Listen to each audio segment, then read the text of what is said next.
Cuando pensamos, un poco guiados por los estereotipos, en la figura de una mujer intelectual en el siglo XX, hay dos nombres que nos vienen de inmediato a la mente: el de Susan Sontag y el de Natalia Ginzburg. Hace ya un par de años leímos El amante del volcán, la gran novela de Sontag, y ahora nos toca abordar el libro, tal vez más conocido, de la autora italiana. Ginzburg encarna entonces la imagen perfecta de lo que en el siglo pasado uno entendía por un intelectual.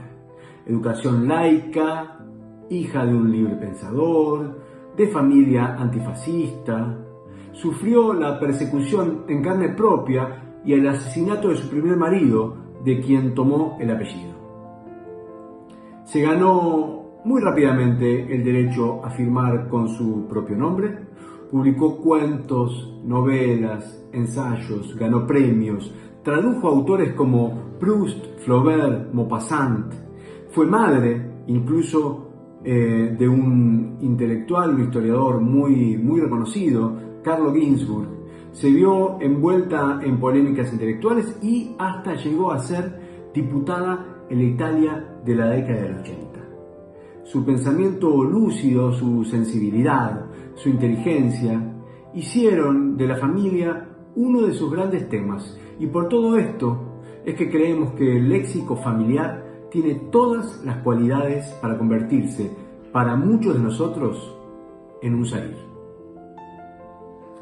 Queridos saires, como ustedes saben, hay escritores y escritoras que parecen haber dicho todo lo que tenían para decir a través de sus obras. Construyeron una obra. Cuando uno piensa en Flaubert, piensa en los libros que uno tras otro Flaubert fue publicando. Y si bien su correspondencia es famosa, uno siente que todo lo que Flaubert tenía para decir lo dijo en esa obra que construyó sistemáticamente, libro tras libro. En el siglo XX y comienzos de este, un escritor de ese temple fue quizá Roberto Bolaño. Cada año, desde que Roberto comenzó a publicar sus novelas, salía una nueva, y de nuevo uno sentía que todo lo que necesitaba saber de Bolaño estaba en esa obra sólida, sistemática, coherente. Natalia Ginzburg no es de esos escritores. Todos saben que fue hija de un famoso activista antifascista, también que su marido, otro activista, fue torturado y muerto en prisión. La propia Natalia siempre fue una inconformista y escribía, o al menos eso sentimos, cuando sentía la necesidad profunda de comunicarnos algo de sus ideas, de su mirada siempre crítica, siempre disconforme sobre el mundo. Hacen falta esa clase de escritores.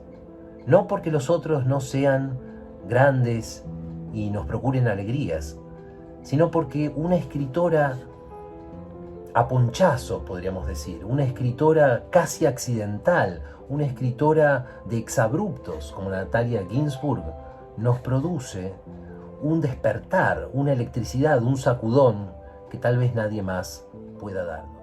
Sabemos, desde la mitología griega en adelante y más cerca en el tiempo, con autores como Tolstoy y como Proust, que la familia puede ser uno de los universos más fértiles y susceptibles de ser narrados. Pues bien, no hay autor del siglo XX que desconozca el modelo que Natalia Ginzburg le dio a este tipo de relatos desde la aparición del léxico familiar en el año 1963.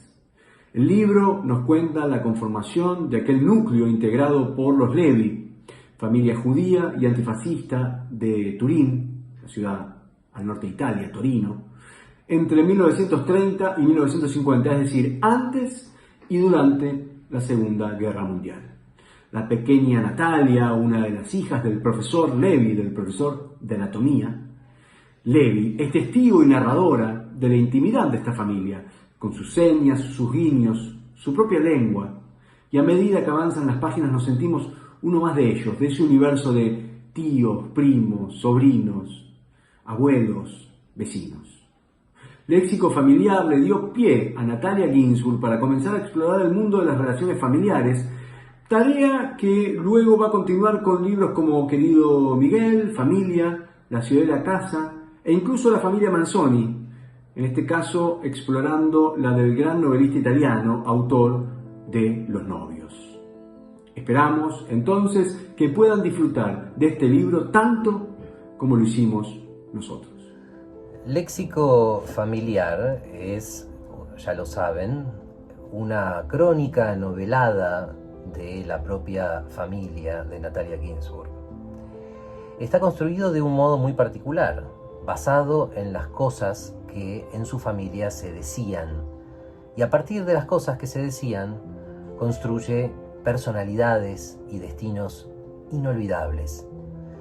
Un detalle: la traducción al inglés de esta novela lleva el título de Things We Used to Say, las cosas que solíamos decir.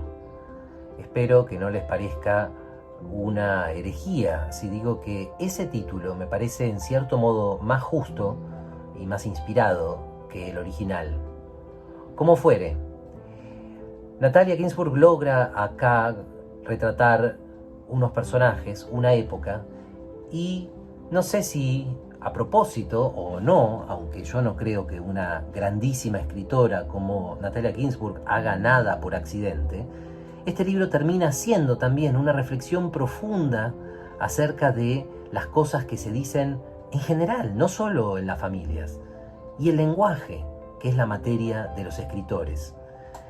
En un fragmento que me gusta especialmente, Ginzburg dice: era necesario que los escritores volvieran atrás y eligieran sus palabras, que las examinaran para ver si eran falsas o reales, si tenían orígenes auténticos en nuestra experiencia, o si en cambio solo tenían los orígenes efímeros de una ilusión compartida. ¿Qué pregunta para hacerse? ¿Qué pregunta para que se la haga una gran escritora? ¿Qué pregunta para explorar en esta lectura de este mes?